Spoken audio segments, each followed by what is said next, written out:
True Islam app کو پلے store سے ضرور ڈاؤن لوڈ کیجیے اور شیئر کیجیے۔ خودداری کے ساتھ زندگی گزاریں، ہاتھ نہ پھیلائیں کبھی۔ میرے نبی کریم علیہ السلام نے ہاتھ پھیلانے کو پسند نہیں فرمایا، پسند نہیں کیا حضور۔ میرے رسول کریم علیہ السلام اس چیز سے صحابہ کی توجہ ہٹاتے تھے اور اس کو ناپسند کرتے تھے۔ اس قدر زیادہ ٹیمیں ہیں چندہ جمع کرنے والی کہ چندہ دینے والے پریشان ہیں کہ دینا کہاں پہ، اس قدر زیادہ۔ اور آپ ناراض نہ ہوئیے گا، اب بہت سارے لوگ ایسے ہیں جو ہمارے نوجوانوں کو یہ ذہن دے رہے ہیں کہ اپنے پیسوں پہ نہیں جینا، دوسروں کے پیسوں پہ گزارا کرنا ہے، لوگوں کے پیسوں سے کاروبار کرنا ہے۔ ہمارا ذہن بنتا جا رہا ہے، اور ڈھیروں نوجوان ہیں جو سہارے ڈھونڈتے پھرتے ہیں، سہارے خوابیں دیکھتے ہیں کہ سویرے میں اٹھوں تو میری آنکھ امریکہ میں کھلے، اور میری لندن والی پھپھی اگر مہربان ہو گئی تو پھر تو کام بن گیا۔ یہ بزدل قومیں ہیں جو اس طرح سوچتی ہیں کہ پکڑ دکڑ کے دائیں بائیں جا کے میں گزارا کر لوں گا۔ ترمذی شریف کے لفظ، صحابی وہ والے کہ جن کو نبی کریم علیہ السلام نے فرمایا تو جنت میں بھی میرا پڑوسی ہوگا، حضرت ثوبان بن مالک رضی اللہ تعالیٰ، جو رویا کرتے تھے کہ حضور یہاں دل نہیں لگتا تو وہاں آپ کے بغیر دل کیسے لگے گا۔ تو ان کی اس چاہت پر اللہ نے قرآن مجید نازل کیا کہ جو اللہ رسول کی اطاعت کریں گے تو جنت میں بھی اکٹھے کر دیے جائیں گے۔ حضرت ثوبان بن مالک کہتے ہیں میں حضور کی بارگاہ میں بیٹھا تھا تو نبی کریم علیہ السلام نے فرمایا ثوبان ایک وعدہ تو میرے ساتھ کر، ایک میں تیرے ساتھ کرتا ہوں۔ سمجھ آ رہی ہے میری بات کی؟ ایک وعدہ تو میرے ساتھ کر، تو ایک حضرت ثوبان بن مالک عرض کرنے لگے حضور مجھ سے وعدہ لے لیں، آپ بے شک نہ کریں، میں تو غلام ہوں نا، غلام برابری تھوڑی کرتے، آپ مجھ سے لے لیں، آپ بے شک نہ کریں۔ تو حضور نے فرمایا نہیں، ایک تو کر میرے ساتھ، ایک میں تیرے ساتھ کرتا ہوں۔ یا رسول اللہ حکم کرے۔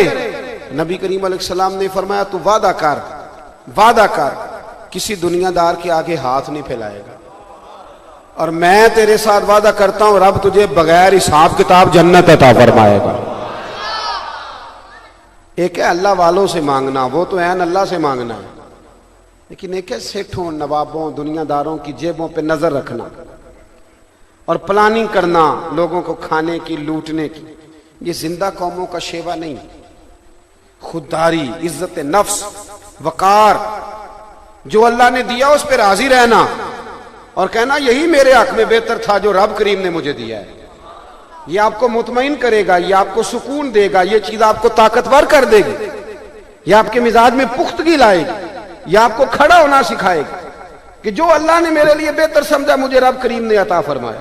نہ کبھی کسی کے مال پر توجہ کرے، نہ پیسے پر توجہ کرے، نہ کسی اور جانب کبھی خیال کرے، جو اللہ نے دیا۔ اسی لیے حضور علیہ السلام نے فرمایا تو اللہ کے تھوڑے رزق پہ راضی ہو جا، رب تیری تھوڑی عبادت سے راضی ہو جائے۔ خودداری سے جیے، عزت نفس سے۔ حضرت حکیم بن حزام بھی کہتے ہیں کہ نبی پاک علیہ السلام نے مجھ سے ایک دن وعدہ لیا، فرمایا حکیم میرا دل کرتا ہے تجھ سے وعدہ لوں۔ حضور حکم کریں۔ فرمایا وعدہ کر، زندگی میں کبھی کسی سے سوال نہیں کرے گا۔ عرض کی حضور ہو گیا وعدہ، میں کبھی کسی سے سوال، بوڑھے ہو گئے تھے، ضعیف تھے، ایک دن بیٹھے تھے گھوڑے پہ، ہاتھ میں درہ تھا، درہ نیچے گر گیا، قریب غلام کھڑا تھا۔ حضرت حکیم بن حزام بڑی مشکل سے نیچے اترے، درہ اٹھایا، دوبارہ گھوڑے پہ بیٹھنے لگے تو بیٹھا نہیں جا رہا، تکلیف ہو رہی، بمشکل بیٹھے۔ غلام عرض کرنے لگا حضور کو کام تو نہیں تھا نا کہ مجھے بتا دیتے، میں درہ پکڑا دیتا۔ تو آپ فرمانے لگے تکلیف ہوئی تو کیا ہوا، دل تو میرا ٹھنڈا ہوا ہے نا، میں نے اپنے محبوب سے وعدہ کیا تھا کہ میں زندگی میں کبھی کسی سے سوال نہیں کروں گا، تو نہیں کروں گا، تو لہذا نہیں۔ ہم تو بلا وجہ کے محتاج بن گئے، بلا وجہ کی محتاجیاں، بلا وجہ کے معاملات۔ تھوڑا سا ٹھہرنا سیکھیں، تھوڑا معیار بنائیں۔ اعلیٰ حضرت فاضل بریلوی، اب نہ لوگ مولوی صاحب، پیر صاحب میری طرح کے اچھے بزرگوں کی بات نہیں کرتا، وہ کسی دکان پہ چلے جائیں تو سمجھتے ہیں انہوں نے پیسے دینے ہی نہیں، تو حضرت صاحب ہیں۔ اعلیٰ حضرت چلے گئے تیل لینے دکان پہ، سرسوں کا، دکاندار کو بوتل دی، فرمایا یہ تیل کی بھر دو، اس نے بھر دی۔ تو اعلیٰ حضرت پہلے یہ بھی دیکھو اتنے بڑے امام ہیں اور تیل لینے خود چلے گئے۔ اب تو اپنے گھر کے سبزی کا تھیلا اٹھاتے بھی شرم آتی ہے نا لوگوں کو. تو کہا یہ بھر دو. اس نے بھر دی تیل کی بوتل. فرمایا کتنے پیسے؟ کہنے لگا جی ویسے تو 5 آنے کی ہے پر آپ ہمارے عالم ہیں, آپ 3 آنے دے دیں. ویسے 5 آنے کی ہے. اعلیٰ حضرت نے پورے 5 دی اور جملہ بڑا تاریخی بولا. فرمایا تو سارے رکھ, میں اپنا علم 2 آنے کا نہیں بیچا کرتا. یہ ریٹ لگایا تو نے, کروں مد ہے اہل دول رضا, پڑے اس بلا میں میری بلا. میں گدا ہوں اپنے کریم کا, میں گدا ہوں اپنے کریم کا, میرا دین پا رہا ہے. مجھے نہ لودھرا سے ایک صاحب نے فون کیا, ٹائم چاہیے. میں نے کہا میں آ جاؤں گا. کہنے لگے اکاؤنٹ نمبر بھی دے دیں. میں نے کہا بھائی کہہ دیا ہے تو انشاءاللہ حاضر ہو جائیں گے, باقی تو انسان اللہ کے حوالے ہی ہے نا, اللہ اسباب بناتا ہے تو بندہ پہنچتا ہے. نہیں آپ اکاؤنٹ نمبر دیں. تو میں نے کہا نہیں میں نہیں دیتا, نہ میرا کوئی ایسا مزاج ہے اور نہ میں یہ سمجھتا ہوں کہ یہ کوئی اتنا ضروری کام ہے. کہنے لگے جو تسی اکاؤنٹ نمبر نہیں دیں دے پھر تسی آؤندے بھی نہیں. اتنا برا حال ہو گیا, اتنا برا حال. ابھی شاید آج کی بات ہے, دوپہر میں ایک صاحب میرے اوپر پیسے پھینکنے کے لیے اٹھے تو میں نے انہیں منع کہنا میرا شوق ہے 10-10 دے نوٹ. میں کہ شوق ہے پھر 5-5 ہزار دے لیا, شوق دا پتہ لگے. عجیب فلسفہ ہے ہمارا, یعنی صرف دکھلاوا ہی کرنا ہے. اور یہ کوئی نعت خواں آپ سے کبھی ڈیمانڈ نہ کرے, کوئی مولوی کوئی قاری کبھی ڈیمانڈ نہ کرے اگر آپ مارکیٹ نہ بنائیں تو. نے مارکیٹیں بنائی ہیں تو دکاندار آئے ہیں میدان میں. آپ مارکیٹیں نہ بناتے تو دکاندار کبھی دکانداریاں, جو چیز خریدی نہ جائے وہ پھر بیچتا بھی کوئی نہیں. آپ نے خریدنا شروع کیا ہے تو لوگوں نے بیچنا شروع کیا ہے.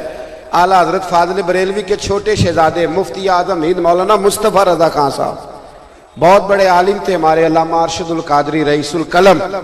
وہ کہتے ہیں میں نے حضور مفتی اعظم کو نہ بلایا جلسے پہ جمشید پور, تو آپ تشریف لائے. نذرانہ قبول کرنا یہ میرے نبی پاک کی سنت ہے, بلکہ بخاری میں حدیث ہے حضرت عمر کو حضور نے کچھ دیا تو کہا حضور نہیں ضرورت نہیں, تو فرمایا عمر رکھ لو, جو خود بخود ملے وہ تو اللہ کی طرف سے ہوتا ہے, یہ رکھ لو. تو حضور مفتی اعظم ہند جب واپس جانے لگے تو علامہ ارشد القادری کہتے میں نے لفافے میں ڈال کے نا تھوڑے پیسے دیے. تو حضرت نے پوچھا یہ کیا ہے, تو مجھے کہنا چاہیے تھا تحفہ ہے, نذرانہ ہے. میرے منہ سے نکل گیا کہ کرایہ ہے آنے جانے کا, میرے منہ سے نکل گیا. میں نے کہا حضور کرایہ ہے, تو کہتے ہیں انہوں نے لپیٹ کے نا لفافہ دوبارہ میری جیب میں ڈالا اور جلال کے ساتھ فرمانے لگے رکھ پیسے اپنے پاس, میں احمد رضا کا بیٹا ہوں, میں کرائے کا مولوی نہیں جو کرایہ دے اور بلا لے. میں کرائے کا مولوی نہیں, میں وہاں جاتا ہوں جہاں محمد عربی کی محبت کی بات ہوتی ہے صلی اللہ علیہ وسلم. میں کرائے کا نہیں کہ جس نے کرایہ جمع کرایا اس کے گھر چلے گئے, کوئی معنی نہیں. زندگی میں خودداری پیدا کریں, عزت نفس